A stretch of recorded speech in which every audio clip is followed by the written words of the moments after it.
Acara ini disponsori oleh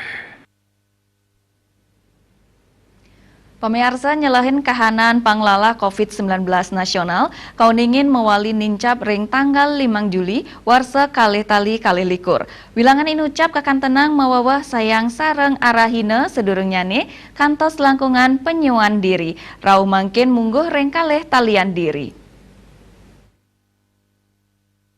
Pawawahan wilangan pasien padem COVID-19 kuningin tedun sayang sareng arahina sedurung jane kantos sio diri asapunika taler inde pawawahan pasien kena ngelangkungin kasus anyar jadi astun kuenten ipun akide anut saking data Kementerian Kesehatan nyinayang wenten pawawahan kasus COVID-19 kantos kalih tali 577 diri dados nyane wilangan kumulatif ipun langkungan 6 jutaan diri selanturnya pasien kena wenten siu telung atak sio daso siki diri, raris pasien padam wenten kutus diri dadosnya wilangan kumulatif ipun langkungan 150 talian diri.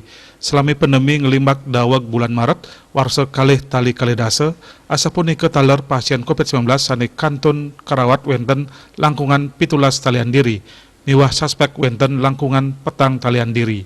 Dihadawi Bali Pos Nguningayang.